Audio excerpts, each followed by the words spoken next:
चलिए, एक नतीजा आया था हाल की लिस्टेड कंपनी नुवोको विस्टा का। उसके मैनेजमेंट हमारे साथ हैं जय कुमार कृष्ण स्वामी जी। उनसे बातचीत करते हैं नतीजों पे। कंपनी ने नतीजे बहुत शानदार पेश किए। प्रॉफिट टर्म्स में मुनाफा ज़बरदस्त बढ़ा है, यहाँ पे करीब 2 गुना हो गया, 204% का। लेकिन मार्जिन में भी एक बढ़िया इंप्रूवमेंट है। रेवेन्यूज थोड़े कम और एबिटा थोड़ा कम। समझते हैं कि ये नतीजे किस तरह देखने चाहिए। कृष्ण स्वामी जी, बहुत बहुत स्वागत है आपका। नतीजों को आप थोड़ा समझाइए कि ये जो रेवेन्यूज हैं उसमें थोड़ी सी कमी और एबिटा भी थोड़ा कम, क्यों?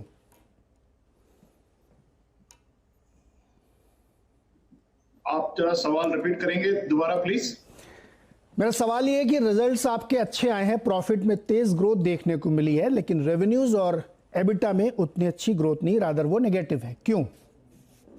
हमारा ऑपरेशनल एफिशिएंसी बहुत अच्छा रहा और आपको याद होगा पिछले साल सेकंड क्वार्टर में हमने न्यू विस्टा कंपनी को कंबाइन किया और दोनों कंपनी का कंबाइन करने से सिनर्जी बेनिफिट्स काफी निकल के आए।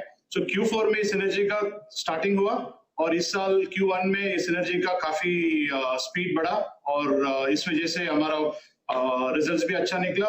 और दूसरी बात ये है कि इस क्वार्टर में लास्ट ईयर सेम क्वार्टर में हमारा वॉल्यूम कम रहा कोविड की वजह से, और इस साल इस क्वार्टर में वॉल्यूम ग्रोथ काफी रहा। लास्ट ईयर सेम क्वार्टर में 2.9 मिलियन टन किया हमने, इस बार इस क्वार्टर में हमने 4.2 मिलियन टन सेल किया। इस वजह से हमारा रिजल्ट्स में काफी वृद्धि हुआ। सर, आपके रिजल्ट्स में एक चीज़ और देखने को मिल रही है कि रेवेन्यू मिक्स की वजह से इनपुट कॉस्ट बढ़ने के बावजूद मार्जिन आपका इम्प्रूव्ड रहा है।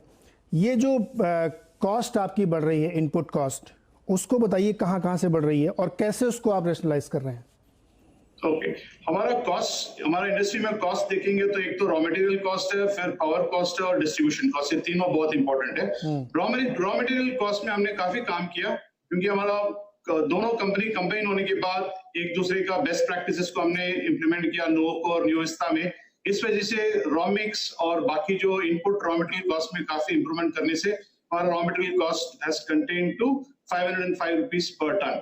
इन terms of power cost, mostly हमारा कैप्टिव पावर प्लांट और WHR का इंप्लीमेंटेशन होना शुरू हो गया और 2 प्लांट छोड़ के, 2 CPP अरास्मेटा और जोजोबेरा छोड़ के बाकी सब प्लांट में हमारा CPP WHR चालू है।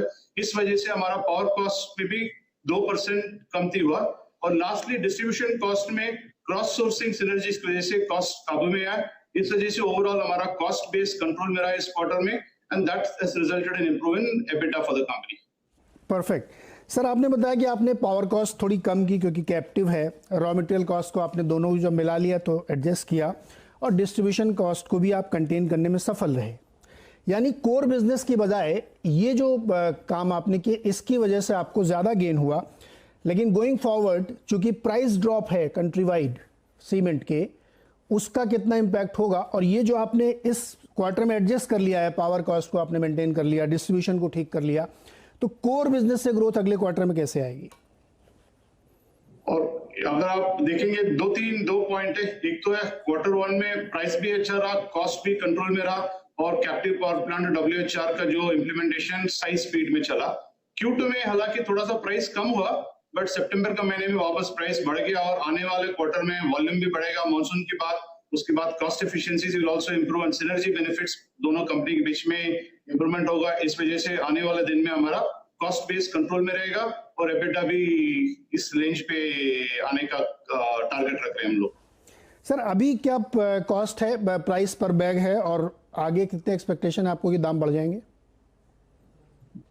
आपका दोबारा इस क्वेश्चन रिपीट करेंगे प्लीज। अभी सीमेंट की पर बोरी का प्राइस आपका क्या है और आप कितना एक्सपेक्ट कर रहे हैं? कि आप कह रहे हैं ना मॉनसून के बाद डिमांड बढ़ेगी तो प्राइस हाइक होगा, वो कितना एक्सपेक्ट कर रहे हैं आप?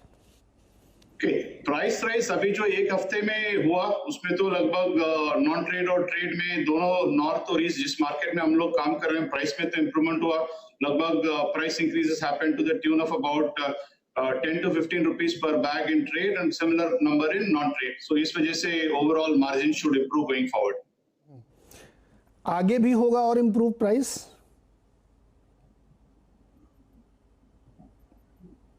जय Kumar ji, I think network का इश्यू है। जय कुमार जी, मेरी आवाज आ रही है आपको? नहीं, आपका आवाज हाँ, अगर अभी मेरी आवाज़ आ रही है तो ये तो प्राइस आपने ले लिया हाइक। मैं कह रहा हूँ आगे जाते हुए, चूंकि मेरे पास जो नंबर्स हैं उसमें कंट्री वाइड प्राइस ड्रॉप है मंथ ऑन मंथ, 9% तक की ड्रॉप सी है, तो रिकवर करके आगे कितना बढ़ने की उम्मीद आप रख रहे हैं? क्योंकि इंफ्रास्ट्रक्चर के बहुत सारे प्रोजेक्ट्स हो रहे हैं, कैपेक्स बहुत हो रहा है प्राइवेट कंपनीज का भी, तो डिमांड के संदर्भ में कितने प्राइस हाइक यहाँ से जाते हुए आप देखते हैं? ओके, या आप सबको मालूम होगा कि भारत सरकार ने बजट के टाइम पे दौरान ये अनाउंसमेंट किया है कि लगभग 1,75,000 करोड़ का इन्वेस्टमेंट करेंगे इंफ्रास्ट्रक्चर इंप्रूवमेंट के लिए। And infrastructure improvement is all going to be on roads, bridges, as well as lot of money is being allocated for the housing scheme in the country. इस वजह से हमारा उम्मीद है कि ईस्ट और नॉर्थ और सारे रीजन में तो इंफ्रास्ट्रक्चर में इन्वेस्टमेंट होगा, और खासकर ईस्टर्न रीजन जहां पे है, जहां पे थोड़ा बहुत per capita consumption of cement is lowest in the country, वहां पे सबसे ज्यादा इंप्रूवमेंट होने का उम्मीद है। और जिस मार्केट में मैक्सिमम इन्वेस्टमेंट होने वाला, वहां पे हमारा लीडरशिप पोजीशन है। और जैसे ईस्टर्न स्टेट्स में बिहार, बंगाल, झारखंड, छत्तीसगढ़, उड़ीसा, सब स्टेट्स में हमारा ग्राइंडिंग यूनिट और सीमेंट प्लांट्स है। सो हमारा एक्सपेक्टेशन है कि जैसे जैसे इंफ्रास्ट्रक्चर में इन्वेस्टमेंट बढ़ते जाएगा, सीमेंट इंडस्ट्री में भी काफी इंप्रूवमेंट होगा और लोगों का काफी फायदा होगा इस इंप्रूवमेंट की वजह से। जय कुमार जी, एक लास्ट क्वेश्चन, कोयले में बड़ी महंगाई हो रही है पावर डिमांड की वजह से, क्या इम्पैक्ट आप लोगों के ऊपर? Sorry, आपको दोबारा coal sir, coal prices, how coal prices are being getting impacted? Coal prices,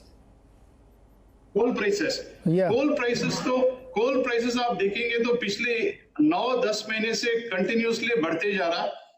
आज से 10 महीने पहले कोल का प्राइसेस लगभग था ₹1 पर मिलियन कैल था, वो आज की तारीख में पेटको का प्राइस हो गया लगभग ₹1.80, ₹1.90 तक पहुंच गया। मगर हमारा प्लांट, हमारा इंडस्ट्री देखेंगे लगभग 80% हमारा ईस्ट में है, 20% नॉर्थ में है। और ईस्ट में हमने क्या किया कि लिंकेज कोल और जो पेटकोक का जो रेशियो हमने पिछले 6-8 महीने में काफी चेंजेस किया। पहले हमारा लगभग होता था 70% पेटकोक और 30% नॉर्मल कोल था। आज की तारीख में हम लोगों ने 58% नॉर्मल कोल और बाकी 20 और 30% हमने पेटकोक यूज करना शुरू कर दिया। और even domestic coal prices have increased tremendously in the last few months, और हमारा उम्मीद है कि आने वाले दिन में मे बी 3 to 6 months में तो coal prices उतना ही रहेगा, but maybe next year में जनवरी के बाद coal prices में वैल्यू कम होने का चांस है। का इम्पैक्ट आपके ऊपर पड़ता रहेगा अगले 1-2 क्वार्टर तक?